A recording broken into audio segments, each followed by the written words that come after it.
It's Tuesday, December 10th, 2024. Thank you so much for joining me today. Please make sure to like this video, share this video all over your social media. And if you haven't subscribed, please subscribe. Hit that bell notification down below so that you are alerted when the newest videos drop. But make sure you subscribe. It helps the algorithm promote this video. We continue to promote this message, promote people waking up. So please make sure that you like, subscribe, and share. Now, I want to get right into some of these articles today. Markets across the board, pretty flat. They were all in the red.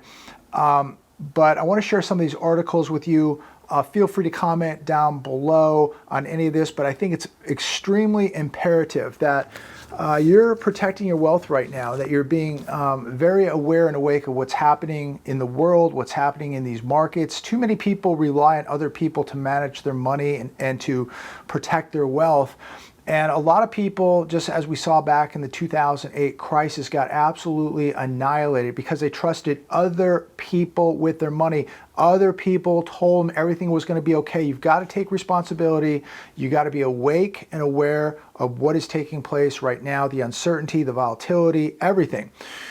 The hedge today, Dalio predicts global debt crisis backs Bitcoin and gold. Ray Dalio, multi-billionaire hedge fund manager.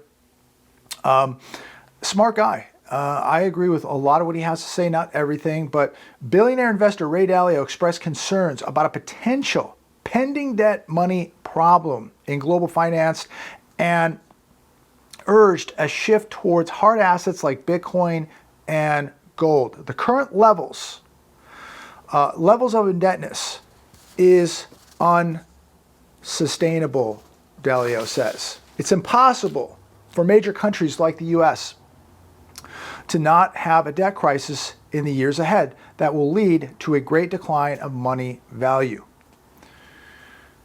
Now, what he's saying, I agree 100% with. I think 99% of you would agree with the same thing.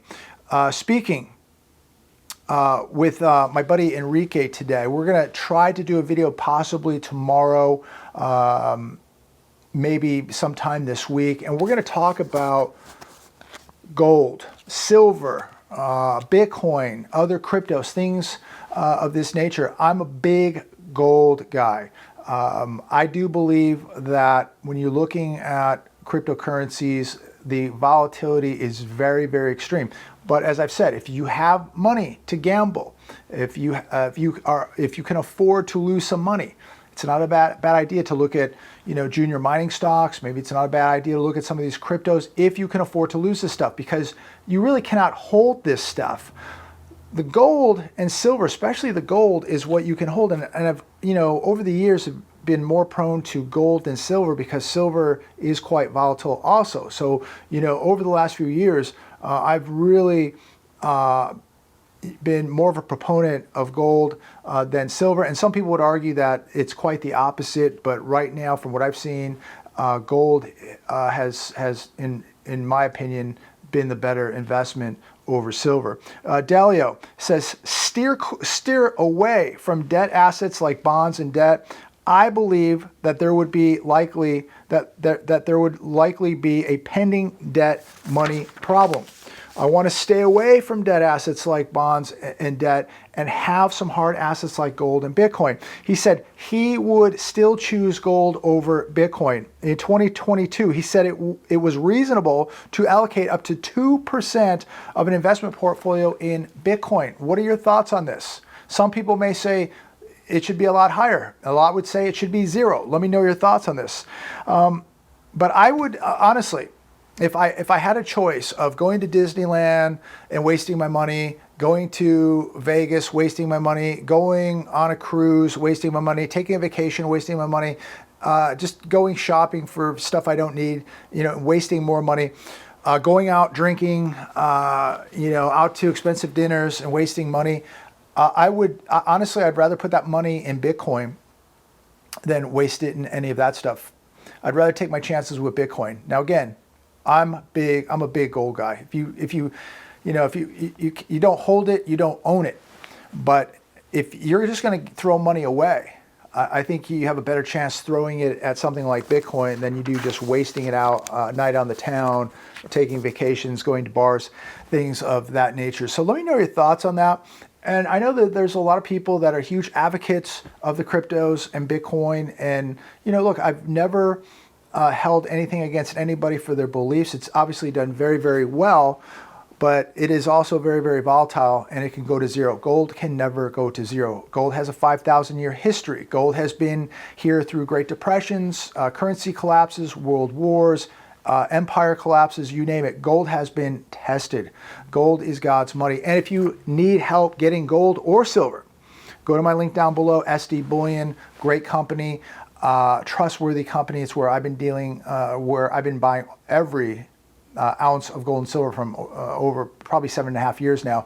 So you can go to my link down below, SD Bullion, check them out. You can go anywhere you want. I'm not telling you to buy this stuff. I don't give financial advice. I'm not telling you where to buy it. You can buy it wherever or whoever you want to buy it from. But if you are concerned about not getting ripped off, you need a legitimate, reliable, trustworthy company. SD Bullion, link down below. Microsoft shareholders vote no on Bitcoin reserve. I was reading a little bit about this. Michael Saylor of MicroStrategy Inc.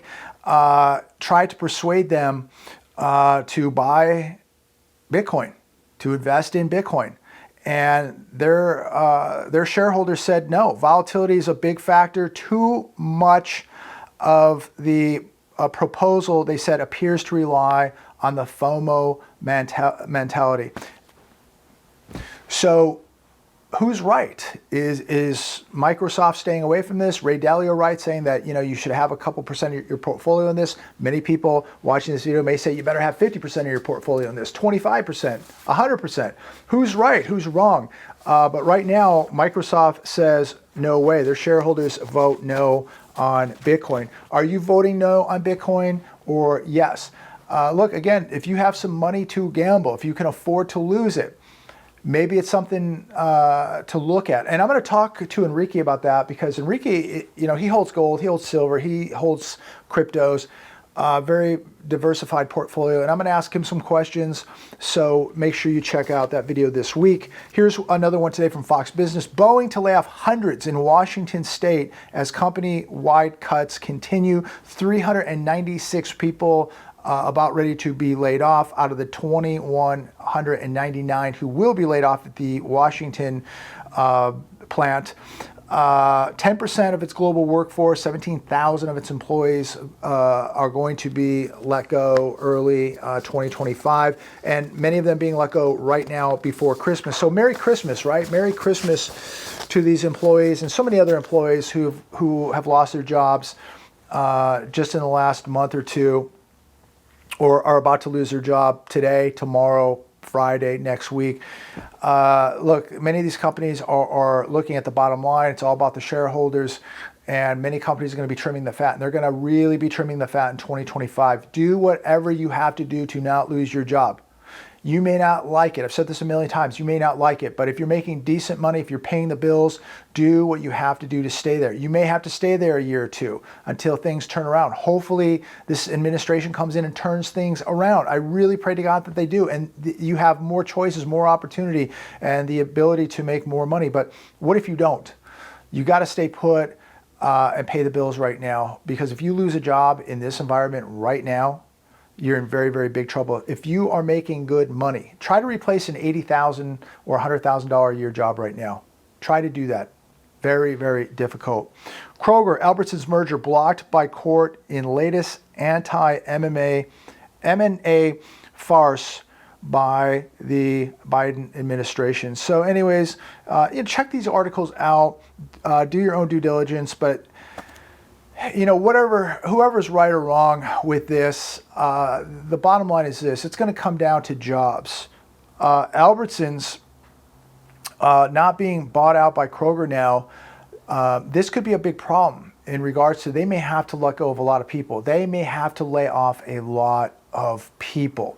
So whatever side of this you're on, the bottom line is we may see a lot of job losses now because of this. And it's really sad to see these job losses taking place here in America, ladies and gentlemen. It really, really is, especially, as we get near Christmas and, we see the food lines out here. Saw a lot of homeless people today as we were out. Went to Costco today. Place was very, very busy. And for the people out there that say, oh, you're telling us to buy gold and silver and nobody has any money. Go to your local Costco. First off, Costco can't even hold gold. They sell it out as soon as they get it. But the people shopping at Costco seem to have enough money. So I think people have to stop making excuses of why they have not been preparing over the years. By the way, as I make this video, gold was up around $35 today. It's back above $2,700 an ounce. So I think that that's a warning that inflation's not going away anytime soon, and that there is a lot of uncertainty across the globe. So keep an eye on gold, make sure you have some. I think people just have to stop making excuses of why they're not preparing, why they haven't done this, haven't done that. Go to a football game, go to a basketball game, go to a Costco. Obviously there's money out there. And this is for the people who have the means and the ability to prepare themselves. Make sure you have some hard tangible assets put away. Make sure you have a cash reserve put away. And make sure that you're paying attention where your money is, where your money's going, what you're buying, what you're selling. Too many people rely on other people to manage their money, and they get themselves in very, very big trouble. Careful who you trust. Nissan suffers another blow. Luxury brand Infiniti to axe U.S. dealerships. This is unbelievable.